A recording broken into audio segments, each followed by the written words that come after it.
C'est bon, tout le monde est là, genre? Tout le monde est là? On a vu que tout le monde est là en retard, on a vu. Ok.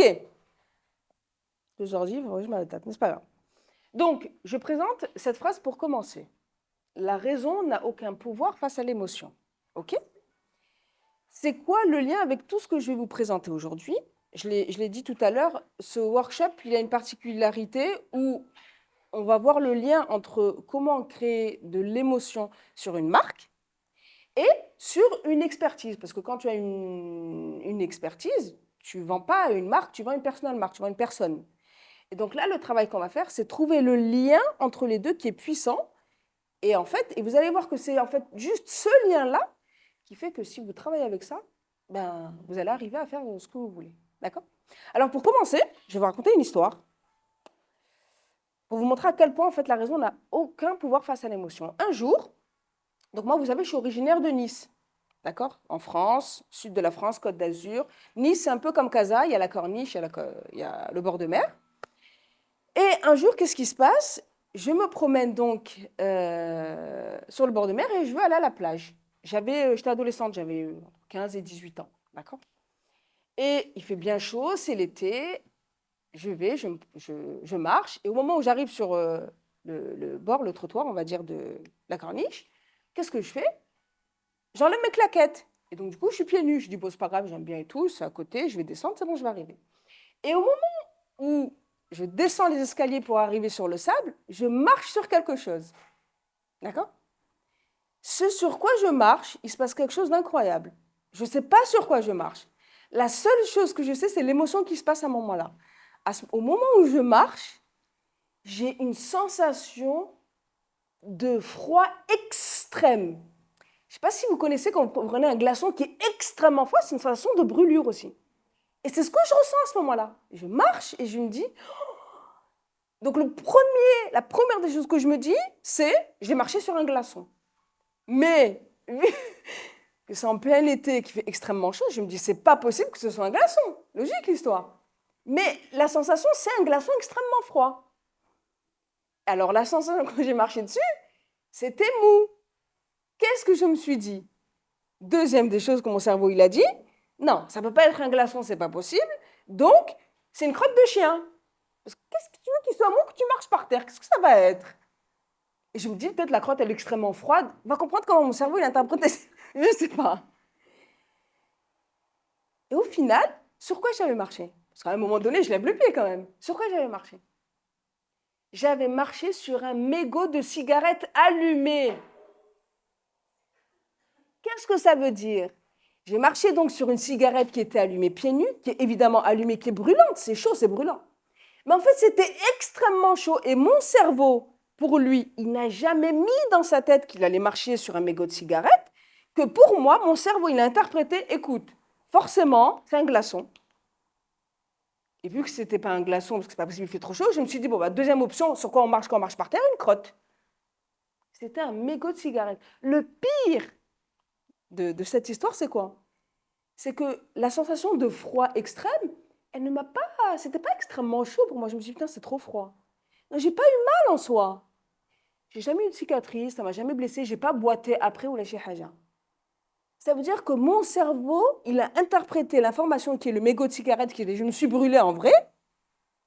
C'est rien, tu as marché sur une crotte. Donc il suffit que le cerveau croit quelque chose, ça va, tout le reste suit. Hein. Vous comprenez là? La raison n'a aucun pouvoir face à l'émotion. C'est incroyable. Cette histoire, je ne l'ai plus revécue de ma vie, évidemment, mais ça m'a tellement marqué que je la prends très souvent en exemple, parce que c'est incroyable. C'est incroyable. D'accord? Ça, c'est la première des choses. C'est un exemple très concret. Deuxième des choses que je veux vous dire. Je veux que vous compreniez l'objectif de mes workshops de manière générale et de la vision que j'ai lorsque je vous dispense une formation, ou bien quand je fais du contenu, ou bien le fait de créer cette expertise. Pourquoi je fais tout ça? Et pour résumer, en fait, pourquoi je fais tout ça, j'ai trouvé un petit poème, des petits vers, que j'ai trouvé très magnifiques. Et je vais vous les partager pour que vous compreniez vraiment l'essence de pourquoi je fais ce que je fais. Et le poème dit la chose suivante. Il dit, je vais vous la dire en anglais, je vais vous la dire en français. Je la fais en français d'abord. La citation dit, les âmes les plus belles ne sont pas celles qui ont le plus beau sourire, le plus beau visage. Non. Les âmes les plus belles sont celles qui sont sorties de l'enfer et qui y retournent pour chercher celles qui y sont encore. The most beautiful souls are not the ones who have beautiful smiles or beautiful faces. The most beautiful souls are the ones who came out of the fire and went back to grab the ones still there. Et c'est vraiment ça. Moi, mon objectif, c'est vraiment ça, les amis. C'est ce que je sais, je vous le dispense pour que vous aussi, demain, vous puissiez explorer le plus beau potentiel que vous avez. D'accord? Allez, on commence. Je veux que vous me disiez quel est le point commun entre ces 4 images.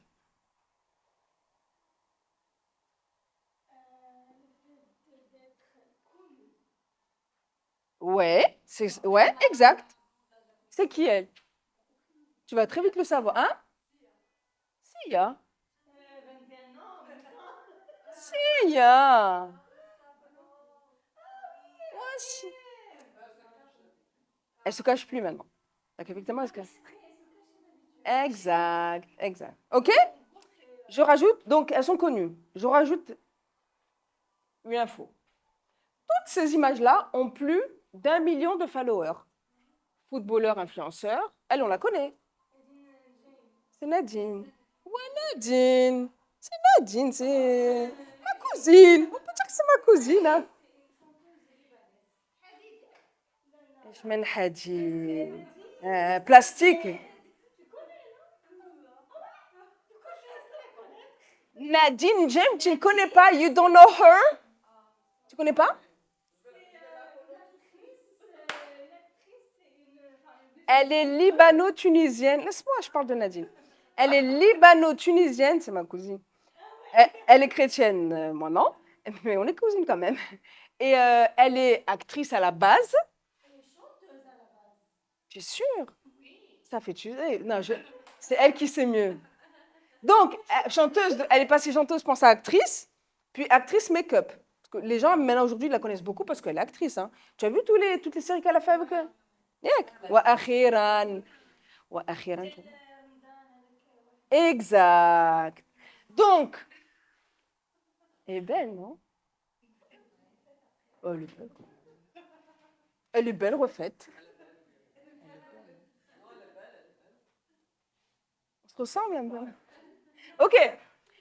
Et maintenant, récemment, là, ça fait peut-être 6 mois, 1 an, elle a lancé sa marque de make-up. Vous avez suivi un peu? Tu rigoles ou quoi? Tout le monde la connaît en tant qu'actrice. J'ai même une nana un jour.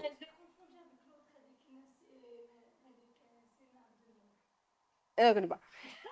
Moi, je connais que les Nadine, en fait. OK. Le point commun entre ces 4 images, vous le voyez, c'est qu'elles ont toutes plus d'1 million de followers. D'accord? C'est clair. Mais n'est-ce pas incroyable qu'on comprend qu'il est 1 million? Plus d'1 million. On comprend qu'elle est plus d'1 million. On comprend qu'il est plus d'1 million. Comment ça se fait que là, il y a plus d'1 million? Pourquoi? C'est quoi le point commun? Parce que c'est ça l'objectif. C'est fort quand même une marque, un logo, un nom, d'avoir plus d'1 million de followers aussi nombreux que cela. Alors on va aller plus loin. Pourquoi? Je remplace le follower par cœur. Et là, on va comprendre un petit peu pourquoi ils ont plus d'1 million. On l'aime, on l'aime, on aime sa musique, suivez la logique. Et là, qu'est-ce qu'on aime? On aime l'endroit. Parce que le produit, le latte, tu vas le chercher ailleurs, c'est bon. Hein. On aime l'endroit. Et qu'on est d'accord. Donc en fait, si vous comprenez bien les choses, ce qui est magnifique, c'est quoi? C'est que ces 4 images, vous avez soit une histoire à travers eux, soit vous aimez leurs histoires. D'accord? Soit vous avez une histoire à travers eux, soit vous aimez leurs histoires. Je rentre dans le détail. Starbucks, pourquoi on aime Starbucks? Parce que quand on va à Starbucks, en général, on n'y va jamais toute seule, sauf si tu prends un porté. En général, quand tu es avec une copine ou peu importe, la famille, ton frère, ta soeur, tu vas à Starbucks, tu partages des histoires dans Starbucks. Est-ce que vous avez compris le lien? Le fait que tu partages des histoires en étant à Starbucks, tu crées de l'émotion. Et le cerveau retient toujours que, ouais, je vis des belles histoires à Starbucks. Ici, on aime son histoire. Qu'est-ce qu'on aime chez lui? Ben, on aime le fait, évidemment, qu'il est parti de rien, que c'est devenu un grand footballeur. On aime aussi le fait qu'on sait qu'il s'est marié avec une femme qui était à la base simple vendeuse chez Gucci. Qu'est-ce que ça veut dire quand on comprend que lui, il s'est marié avec une femme qui était une simple vendeuse chez Gucci? Qu'est-ce que ça veut dire? Qu'est-ce que ça nous donne comme indication sur lui? Il est simple. Il n'a pas cherché la femme la plus riche ou la plus... Non, elle est simple, c'est une vendeuse chez Gucci. Et donc, on s'attache à ce genre de personne. On dit, voilà, il a des milliards, mais c'est quelqu'un de simple, ça nous touche. Qu'est-ce qu'on aime chez elle? Alors, il peut y avoir plein de choses, mais il y a autre chose aussi qui a touché beaucoup de monde. Le jour où il y a eu l'explosion du port de Beyrouth, sa maison était proche. Ça a explosé, les vitres de son appartement ont explosé sur elle, elle a eu tout le visage en sang, elle filme comme quoi elle descend les escaliers, elle essaye de s'échapper, ça a touché les gens. On voit comment elle s'en est sortie, on voit que c'est une nana, c'est une femme bien, elle a des enfants, elle vit sa life, ces séries, c'est full of emotion, beaucoup d'amour, etc. Les gens, ils aiment. Elle, pourquoi on l'aime? J'ai oublié ça. Ça. Qui n'aime pas ça? Ça, on est à fond là. I'm unstoppable, of course. Là, tout le monde, ils ont écouté ça, ils étaient tous unstoppable là. OK? Donc, vous avez tous une histoire. Vous avez tous une histoire à travers ces 4 personnes-là, ces 4 images-là. Donc, on voit que le point commun, il est où? L'histoire. OK? Le point commun, c'est l'histoire. D'accord? Maintenant, qu'est-ce qu'on va voir? Comment créer l'histoire de votre marque? Donc, je vais vous montrer la story brand. OK? Comment on raconte sa marque, storytelling, et comment on inspire à travers l'émotion. C'est clair, les amis? Saliha, un petit aparté. Dis-nous un petit peu ce que tu fais, pourquoi tu es là, et voilà. Comme ça, les gens, ils savent un peu.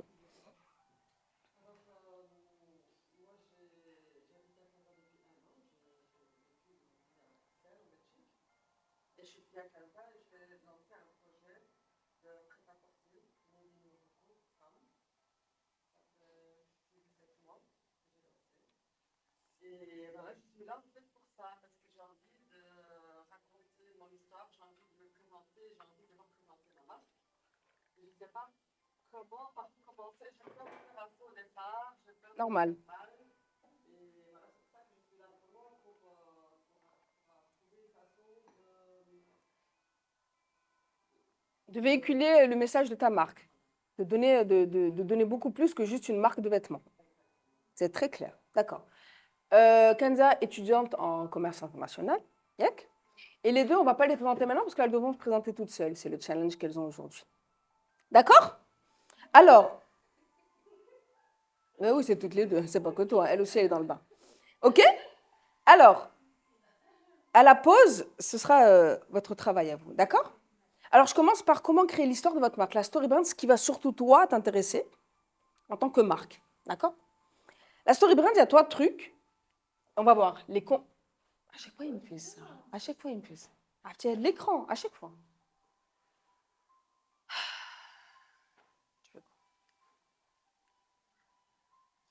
Chaque fois, il me fait ça. La dernière fois, il m'a fait la même chose. Ah oui, tu t'es Nana, elle te rappelle. Ça va sinon, la vie? C'est cool, hein? C'est bon, les viennoiseries, il faut les manger. Hein.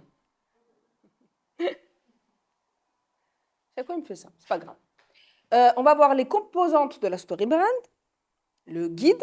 On va voir qui est le guide, comment on le travaille. Et on va voir la fin recherchée. Bon, vous voyez. M'énerve, mais c'est pas grave. OK? OK. Ah, très bien. Ce que je veux dire par la fin recherchée, c'est quelle fin recherche votre client chez vous.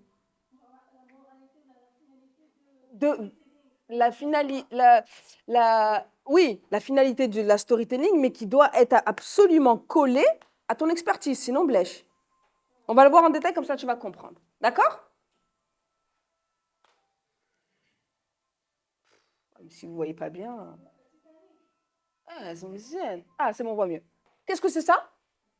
Titanic, مزيان. بزاف. ياك ما مشيتي معاهم لتحت tu es parti voir. Non, c'est pas écrit. Donc ça, c'est le Titanic. Pourquoi je vous montre ça? Regardez. Ah, c'est toute une histoire derrière. Tout le monde a vu ce film, rassurez-moi. Je suis d'accord, il y a longtemps. Là, maintenant, ça fait hyper longtemps. Toi, tu devais être toute petite, mais alors, toi aussi, tu l'as vu? Toi, yallah, elle, quand il est sorti, le film. Tu vois, sa maman l'a couché. Ouah, ouah, c'est sûr, parce que c'était de l'époque. Il est magnifique, ce film. Peut-être que je me trompe pas, mais jusqu'à aujourd'hui, c'est le film qui a eu le... Exact. C'est incroyable. C'est incroyable, hein. On le revoit, on le met d'abord, là. Ok. Même lui, il a rigolé. Alors, pourquoi je vous montre ça? Parce que de Head le film, c'est produit quelque chose de super. De Head le film, vous connaissez ce qui s'est passé avec ça?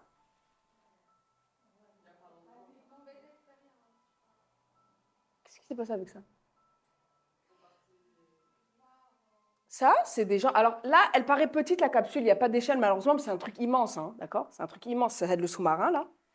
Et en fait, il y avait, je crois, je ne me rappelle plus, ouais, 5 ou la 10, je ne me rappelle plus, 5 ou 10 personnes à l'intérieur qui sont descendues. L'objectif, c'était simple, c'était d'explorer les profondeurs du Titanic. Donc, il fallait descendre à 4800 mètres, d'accord?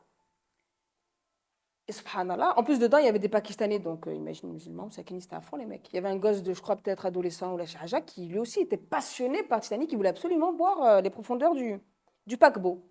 Qu'est-ce qui s'est passé? Bah, accident tragique, bah, la capsule, elle a implosé dans l'eau. Implosé. Elle n'a pas explosé, elle a implosé.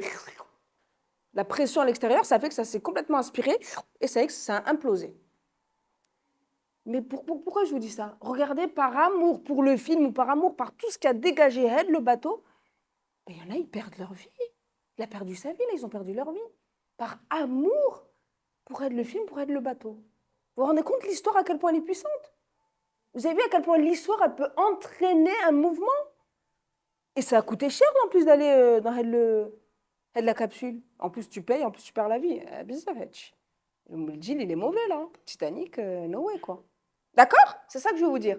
Tout ça pourquoi? Pour ça. Vous comprenez à quel point l'histoire, elle peut être très puissante si vous savez bien la travailler? Allez, exercice, les amis. Titanic. On connaît tous le film. Je veux que vous me dites qui est le héros. Attention. On réfléchit bien, hein. Jack et Rose ou la Jack? Qui est le héros? Ok. Qui est le guide? Ça fait trop longtemps, moi, il est resté dans mon cœur, ce film. Surtout que, si je ne me trompe pas, chaque année, il repasse sur TF1. Je ne regarde pas TF1, mais ma soeur m'appelle Natine. Ma soeur, chaque année, elle le regarde sur TF1. Chaque année que Dieu fait. Ça fait 20 ans l'histoire. Chaque année, ils le remettent. Tu vas voir, le mois d'avril, Titanic ce soir. Préparez-vous, je vous enverrai un message sur Instagram. Tu sais, je vais me filmer avec. Je vous rendez-vous. Et je vais vous taguer. Vous aussi, vous y êtes devant? Alors, le héros, Jack, Rose, les deux. Jack, les deux. OK. Le guide, mon point de vue. Le héros, c'est Rose. Le guide, c'est Jack. Parce que l'objectif, c'est que lui l'aide. D'accord. Après, si on prend grosso modo, j'accepte et on peut dire que les héros sont Jack et Rose parce que dans une autre dimension du film, on veut qu'ils s'en sortent. Donc je peux comprendre ça. Mais de prime abord, Rose, la héroïne, Jack, le guide, c'est quoi le problème concrètement?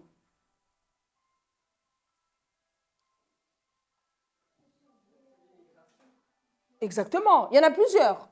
Un, C'est que concrètement, si je vous dis qu'elle, c'est le héros, lui, c'est le guide, le problème, c'est quoi? C'est qu'elle, elle doit se sauver de cette famille richissime, sa mère qui veut le forcer à se marier avec le mec qui était milliardaire, là. Vous vous rappelez de l'histoire? Ben, vous vous rappelez pas trop. Hein.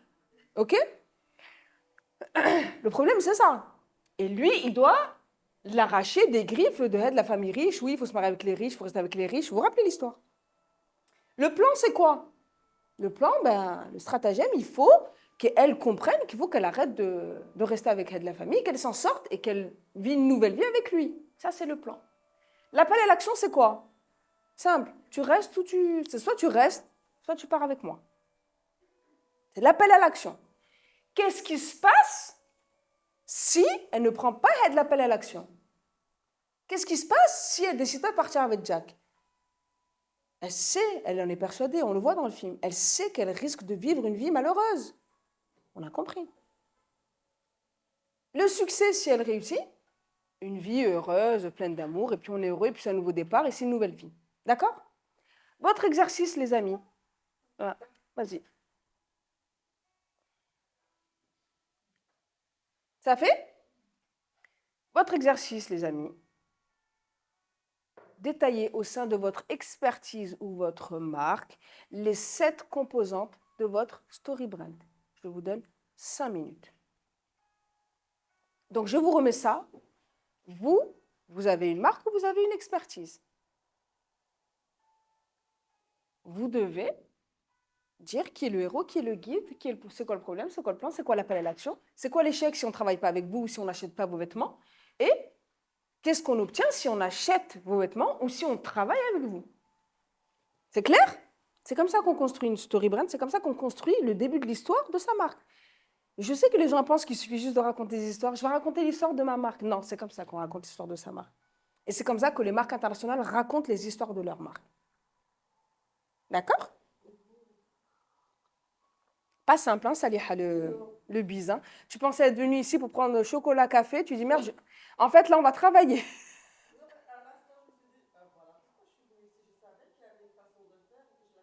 Exact. Exact. Si vous avez des questions, vous voulez que je vous aide, vous me dites.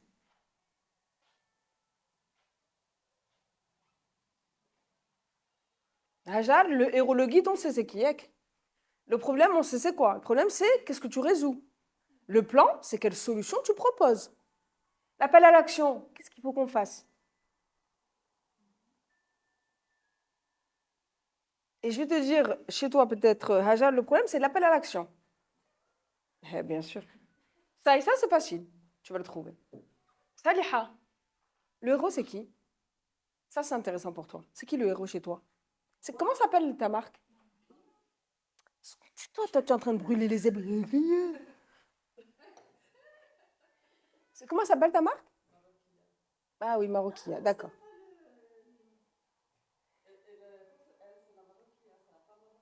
Le héros, c'est la femme marocaine. Bravo. Le guide, c'est qui?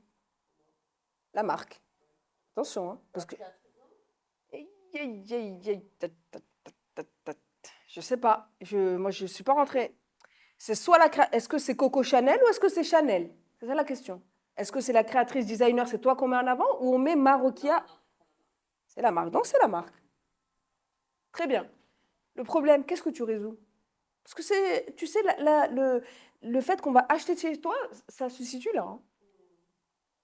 Soit tu résous réellement quelque chose, soit oui, tu es comme les autres. Pourquoi je vais acheter chez toi? C'est trop cher, j'y vais pas.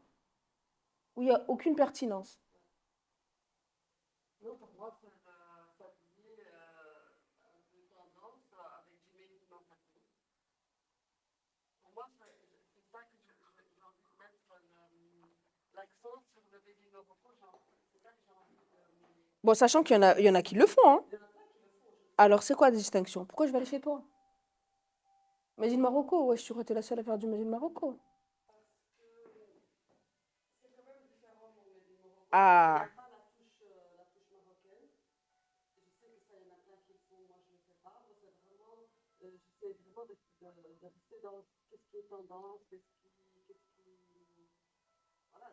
tout ça, il faut le sortir. C'est tout ça qu'il faut ressortir. Parce que le client, il n'est pas exorbitant. Tout ça, il faut le travailler. Tout ça, ça se travaille. Tout ça, il faut le ressortir. Parce que si toi, tu ne le sais pas, si tu ne le ressors pas, Saliha, tu crois que quelqu'un va faire ce travail? Ils ne sont pas là pour ça, ils s'en foutent, hein. Moi, je suis là, ça me plaît, je ressors, oui ou non. OK? Tout ça, il faut le travailler. Si tu veux, on le voit après ensemble. OK? Toi, tu n'as pas de business.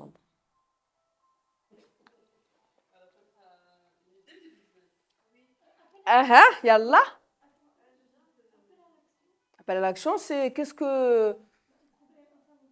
Appel à l'action, c'est est-ce que j'achète? Est-ce que je réserve? Est-ce que je commande une consultation? C'est quoi? Qu'est-ce qu'on fait pour toi? Le plan, c'est la solution que tu proposes. C'est la solution. La solution. Il y a le problème, la solution. Ça fait?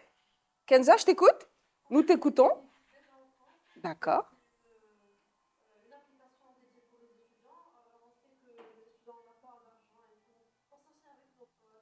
Oui.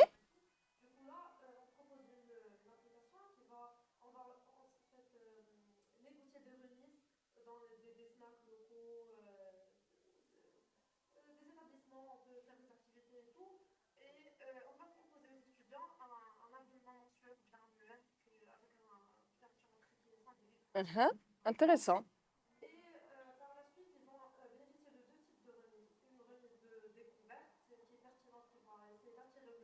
Ouais.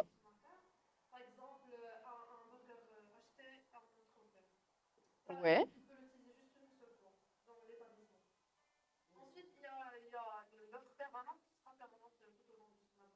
D'accord, c'est en fait mettre en place des offres pour les étudiants pour leur permettre de sortir et d'avoir tout regroupé dans une app, la chez Haja. Yak. Eh bien sûr, évidemment, lui, il n'est pas là pour ça. Tout à fait. Mais c'est ce qu'elle t'a dit.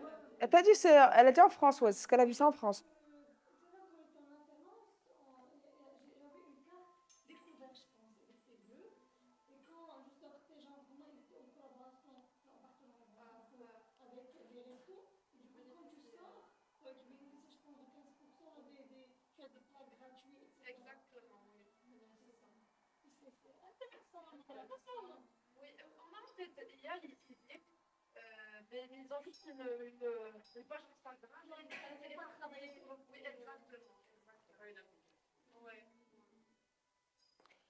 Ok. Nawel? Nawel, on sait toi et moi où on veut aller. Yak. Ben Hetchi, yak. Ben. Ok. Je te laisse finir, Hajar?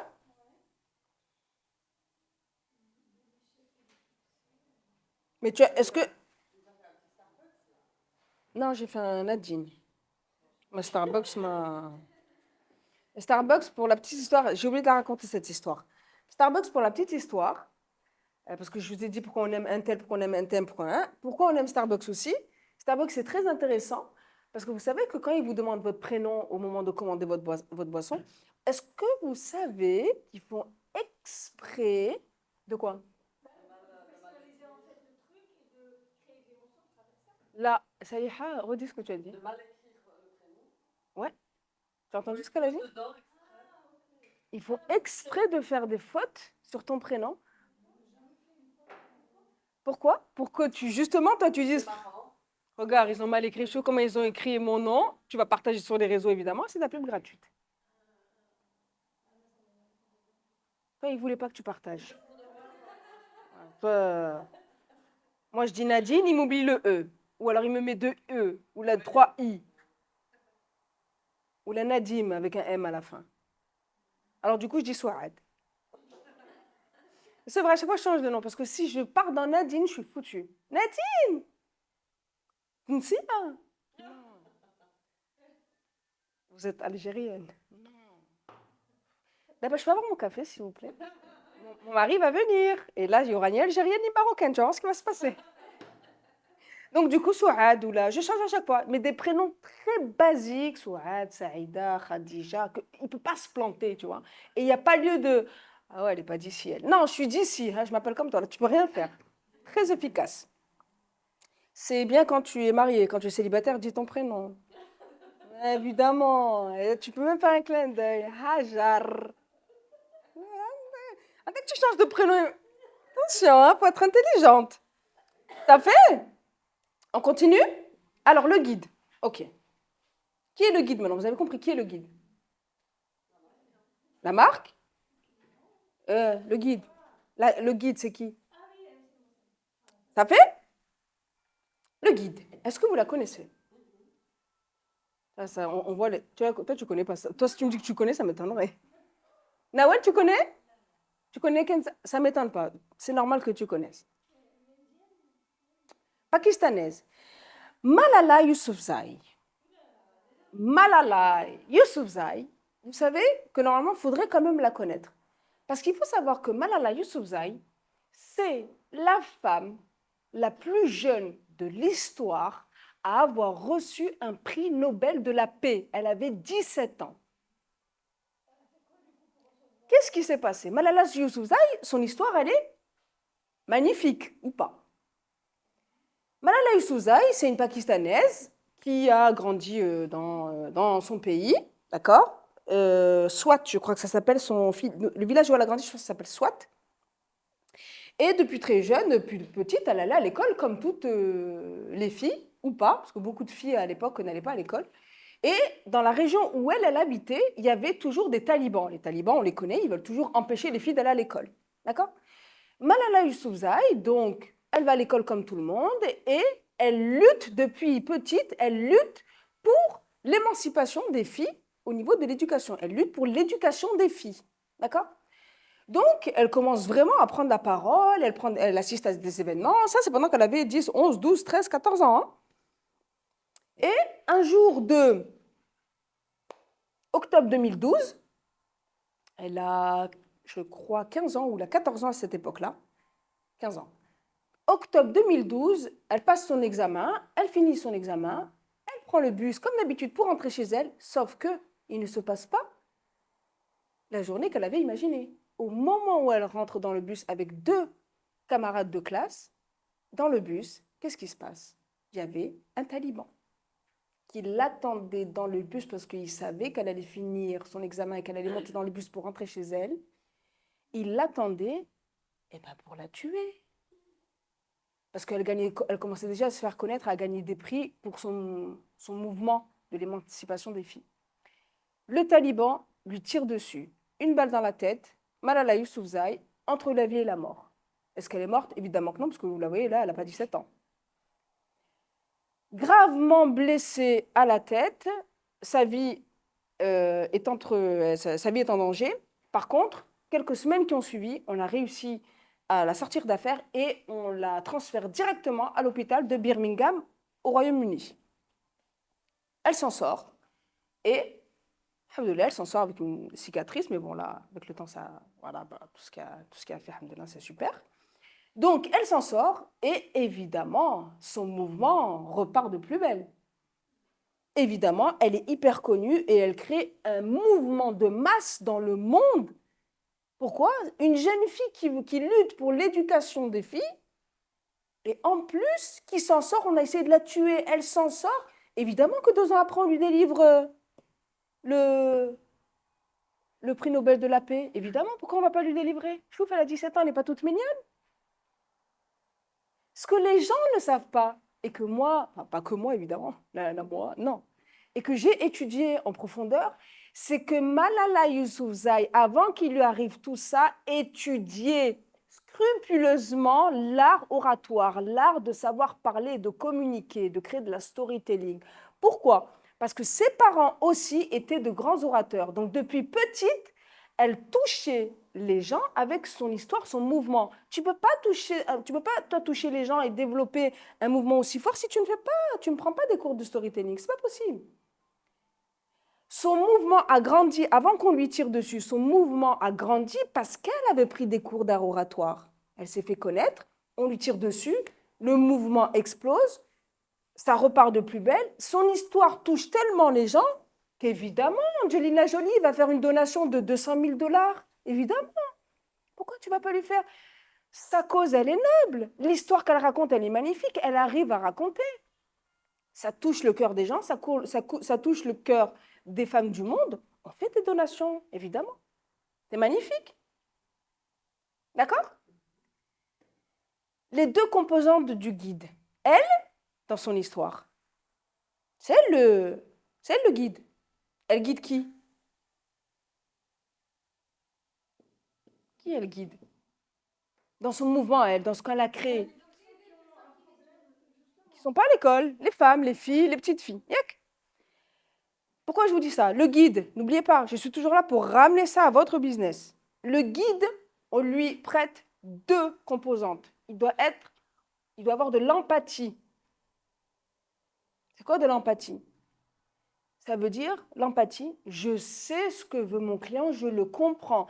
Hiya, pourquoi on lui fait confiance? Pourquoi on est touché par son histoire? Parce qu'elle est passée par là. Parce qu'un taliban a voulu la tuer, donc elle sait ce que ça, elle a vécu de l'intérieur. Donc elle est crédible. C'est un guide à proprement parler, c'est véridique. On ne peut pas dire qu'elle n'est pas guide, c'est vrai. Toi, admettons, tu lances ta marque, d'accord? Tu as ta marque de vêtements. Tu es une chinoise et tu dis, moi, je prends le Made in Morocco. Sauf si tu as grandi au Maroc, sauf si tu me sors une histoire où tu es tombée amoureuse du Maroc. On va dire, elle est crédible, elle aime le Maroc, elle veut faire briller le pays. C'est logique aussi. La seule chose qu'il faut, c'est une crédibilité. Il faut que tu comprends le client. Si tu ne comprends pas le client, on ne va pas t'écouter. On va dire, qu'est-ce qu'on va dire? Si tu n'as pas d'empathie, tu ne comprends pas le client et que tu lances un business ou une expertise, qu'est-ce qu'on va dire? Elle veut gagner de l'argent. Et on déteste ça. On déteste les gens qui veulent juste gagner de l'argent.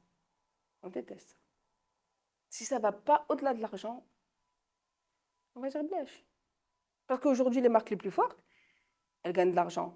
Mais parce qu'elles créent un mouvement très puissant. C'est ça la vérité. On le sait. Hein. On n'en a pas conscience, mais c'est la réalité des choses. D'accord? Donc la première des choses, le guide doit être empathique. Deuxième des choses, il doit avoir une autorité. Qu'est-ce que c'est l'autorité? Des fois, c'est rigolo, je parle à des clientes, et elles me disent, oui, vous faites quoi, etc. Je leur dis, moi, j'essaie de positionner votre autorité sur le marché. Les gens ne comprennent pas ce que c'est autorité, ils pensent que je suis en train de leur dire, oui, il faut être dur. Je leur dis non. Hein. Et j'ai un jour une cliente qui m'a dit, ah, il faut être dur alors. Moi, j'étais là, non. Pourquoi il faut être dur? Non, non, faut pas être dur. Non, mais c'est parce que vous avez dit autorité. J'ai dit, bon, il faut que je change le mot, parce que là, pas tout le monde y va comprendre. Donc, c'est une autorité dans son mouvement, dans sa vision des choses. Pourquoi c'est une autorité? Elle a les compétences. Et là, je veux vraiment souligner quelque chose d'important, les filles, parce qu'on a tendance à l'oublier. Regardez ce que j'ai écrit. J'ai écrit skills égale sérieuse expérience awards. D'accord. Vous ne pouvez pas avoir des compétences si vous n'avez pas d'expérience, que vous vouliez ou non. No experience, no skills. Skills, le mot compétence, ne peut pas naître de la simple théorie. Ce n'est pas possible. On ne dira jamais que vous avez des compétences si on n'a pas vu déjà les réalisations que vous avez faites. Ce n'est pas possible. Elle est crédible. Pourquoi? Ça fait combien d'années qu'elle est dans le domaine? Elle a les compétences. On lui reconnaît une sérieuse expérience. Ça fait combien d'années qu'elle est avec les filles? Et vous allez sur son site, hein, c'est tous les pays qui sont en difficulté. Hein. Et puis, autre chose, pourquoi c'est une autorité? Combien d'awards on lui a donné? Combien de récompenses elle a? Elle est crédible, 100% crédible, cette fille. Pour la petite histoire, elle s'est mariée il n'y a pas très longtemps. Et elle vit en Angleterre, tranquillement. Sympa, hein? OK? Au sein de votre expertise, c'est quoi le guide? Comment vous êtes empathique? Et comment on reconnaît vos compétences? Comment on reconnaît votre expertise, votre expérience? Comment on sait que c'est vrai, vous êtes crédible dans ce que vous faites? Comme si moi, là, je viens et je dis, je vais vous aider à développer votre marque. Et Nadine, vous avez déjà travaillé avec des marques? Non. Et comment vous allez nous aider? Je ne sais pas, je pense que ça marche. Ça ne marche pas.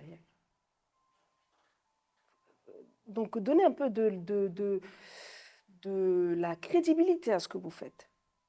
Et vous savez ce qui est incroyable, c'est qu'il y a des personnes, j'en suis sûre, qui ont la crédibilité, qui ont l'autorité, qui ont l'expertise, mais ils ne savent pas comment la mettre en avant. C'est ça qui est le plus triste. Le plus triste, c'est ça. Il y a des gens qui ont moins d'expérience et qui savent très bien se vendre. Il y a des gens qui ont beaucoup d'expérience et qui ne savent pas se vendre. Moi, je suis là pour que ceux qui sont de ce côté-là, qui ont une belle expertise mais qui n'arrivent pas à se vendre, on hausse leur niveau et leur visibilité. C'est vraiment ça le travail. Parce que c'est dommage quand même. D'accord? Ça, vous le prenez en photo, vous terminez chez vous si vous ne voulez pas le faire maintenant. D'accord?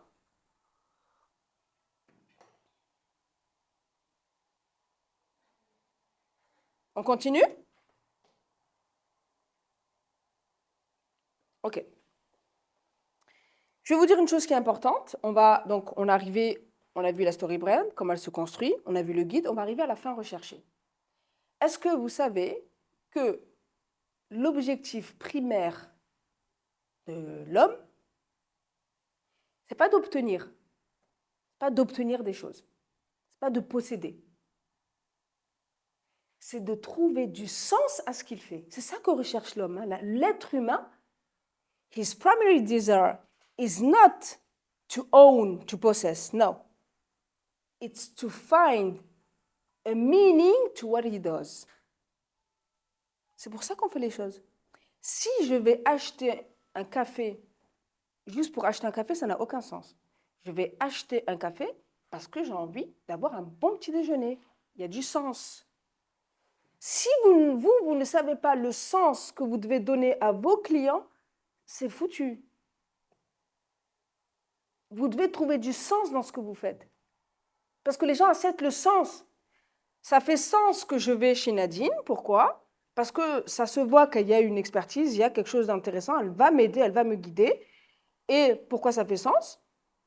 Ben parce que je suis sûre qu'en allant dans ce workshop, je vais obtenir les résultats de ce que je recherche. Il y a un sens, il y a une logique.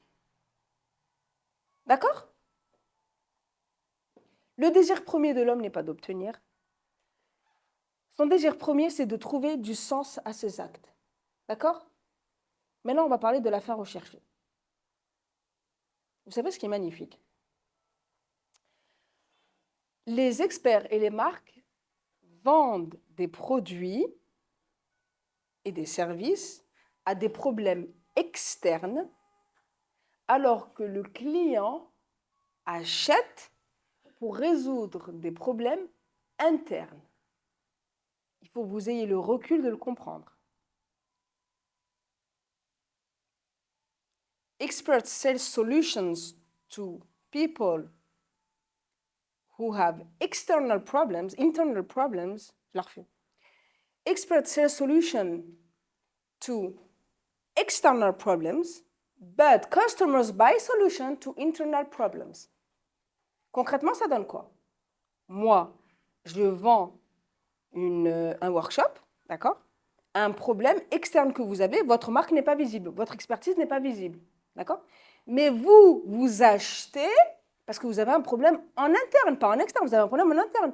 Vous devez résoudre le problème qui est ma marque, elle n'est pas visible, j'ai un problème. Vous, c'est des problèmes internes que vous avez, ce n'est pas des problèmes externes. Moi, je vends l'externe. Ça ne m'étonne pas. Et tu sais quoi? Quand j'ai dit ça, j'ai dit Hajar, elle va me dire que je n'ai pas compris. Je le savais. Help! On a besoin d'aide, là. Je le savais. Je la connais? Je le savais! Elle est spécialiste, elle, hein? Ouais. Je l'attendais, hein, J'ai rien compris.